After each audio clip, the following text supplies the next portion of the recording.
રામ જય રામ જય જય રામ શ્રી રામ જય રામ જય જય રામ રામ જય રામ જય જય રામ શ્રી રામ જય રામ જય જય રામ મંગલ ભવન અમંગલ હારી મંગલ. નમસ્કાર મિત્રો, ડીઆર ન્યૂઝમાં આપનું સ્વાગત છે. હું દિનેશસિંહ રાઠોડ.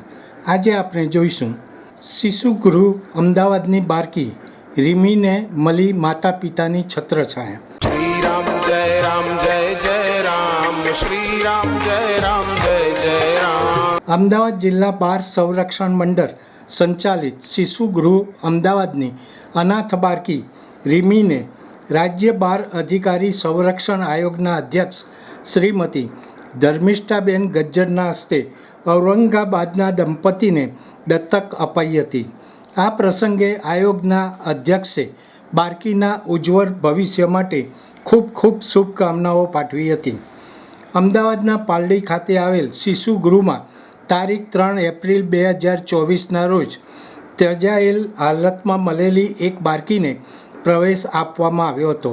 આ બાળકીના પરિવાર દ્વારા બાળકીને સમય મર્યાદામાં પરત મેળવવા માટે કોઈ હક દાવો કરવામાં આવ્યો ન હતો, જેથી આ બાળકીને ચાઇલ્ડ વેલફેર કમિટી દ્વારા લીગલ ફ્રી ફોર એડોપ્શન જાહેર કરવામાં આવતા સંસ્થા દ્વારા દત્તક આપવાની જરૂરી કાર્યવાહી કરવામાં આવી હતી. મહારાષ્ટ્રના ઔરંગાબાદ ખાતે રહેતા હર્ષદ અને શ્રીમતી પ્રનીતા બાદશાહ નામના દંપતીએ કેર સેન્ટર એડોપ્શન રિસોર્સ ઓથોરિટીમાં બાળક દત્તક લેવા માટે અરજી કરી હતી, જે અંતર્ગત શિશુગૃહ પાલડી દ્વારા આ દંપતીને બાળકી દત્તક આપવામાં આવી હતી. અત્રે ઉલ્લેખનીય છે કે અમદાવાદ જિલ્લા બાળ સંરક્ષણ મંડળ સંચાલિત શિશુગૃહ પાલડી અમદાવાદ ખાતે સમાજના અનાથ, નિરાધાર, ત્યજાયેલા, તરછોડાયેલા અને સરેન્ડર થયેલા બાળકો આશ્રય અર્થે આવતા હોય છે. શિશુગૃહ અમદાવાદ ખાતે 0 વર્ષથી 6 વર્ષ સુધીના બાળકોને આશ્રય આપવામાં આવે છે. સદર બાળકોનું સમાજમાં પુનઃસ્થાપનની કામગીરી છેલ્લા 17 વર્ષથી કરવામાં આવે છે.